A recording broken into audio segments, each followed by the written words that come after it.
9 rules of money they won't teach you in school. There are a million different ways to deal with your money. So what follows are not really hard and fast rules of money, but they are observations I've made onto wealth in the past years. Number 1. You must fight for a better money mindset. We knew that the love of money was the root of all evil, and God provides what we need. People who are assholes become wealthy assholes. People who are generous become wealthy and generous. If you are filled with goodness and kindness, money amplifies your ability to be kind. You'll sabotage your own financial success to get back to that place. If you believe that you're a good person and that money could both give you a great life and amplify your goodness, you will likely begin to acquire some. It's one of the most important rules of money I never learned. Try to identify where your beliefs about money came from. Ask yourself why you have them and if they're serving you well, and start to change them. Number 2. Money is an exchange of value. What is earning really? It's an exchange of value. You give value to someone, providing them with a product or service, and they tell you how much it's worth to them by paying for it. Beyond individual financial value, we also make decisions as a society about the sort of things we value. Sometimes these are things that the marketplace doesn't value.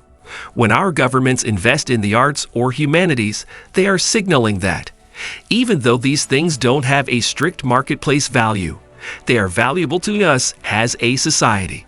As you go through your life, you will be compensated for the value you bring to people. That's it. The second rule of money. Money is an exchange of value. Number 3. Spend less than you make. At the end of the day, wealth, and the accumulation thereof, comes from a gap between spending and income. The bigger this gap, the more you can save, the more money you can put away, the more you can use to generate more money. If you make $100,000 and piss $99,000 of it away, you're financially behind someone who makes $50,000 and saves $5,000. Number 4. Divorce time from money. There's something the working class doesn't understand about money. No wonder it's one of the rules of money I never heard growing up. Heck, I think the middle class barely understands it. As long as time and money are tied together, your income will be limited. Growing up in a working class town, we understood money in units of hours. If someone wanted to express to you just how rich someone was, they would give you their value in time. Truly wealthy people learn to divorce their time from money. They build systems, machines, that earn them money when you're not working. The internet has birthed a whole new generation of people who can separate time from money.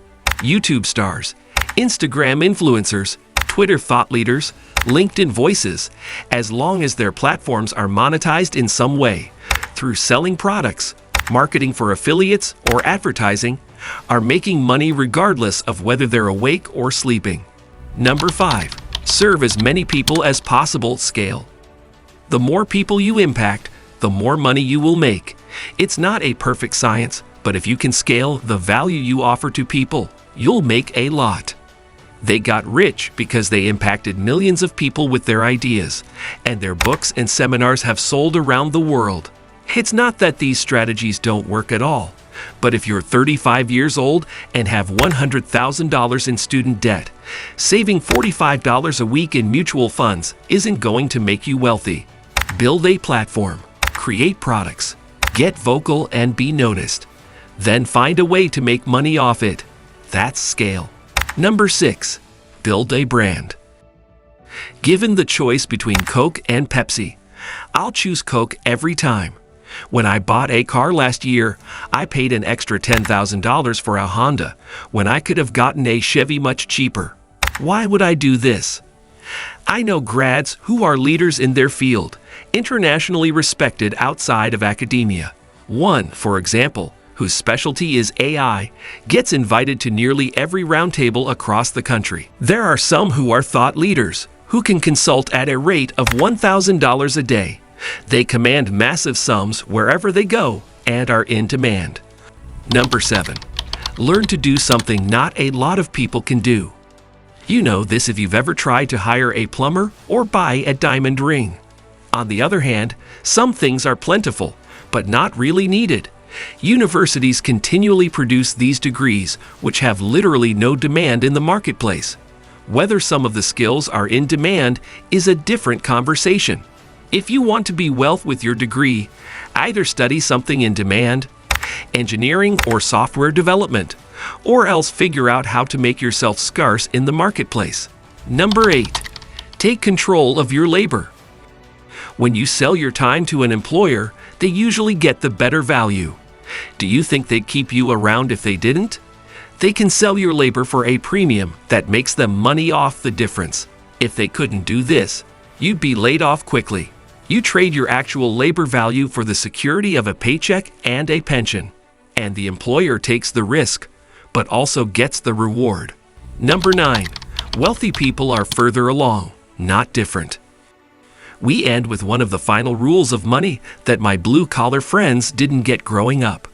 Wealthy people are not a different species or existing in a different universe that you can never touch. They're simply further along in their journey. You see the differences between the two of you as different way stations along the same journey. What if we did this with wealthy people? What if, instead of hating on them or imagining that they got that way because they stepped on people, we saw them as simply further along the journey?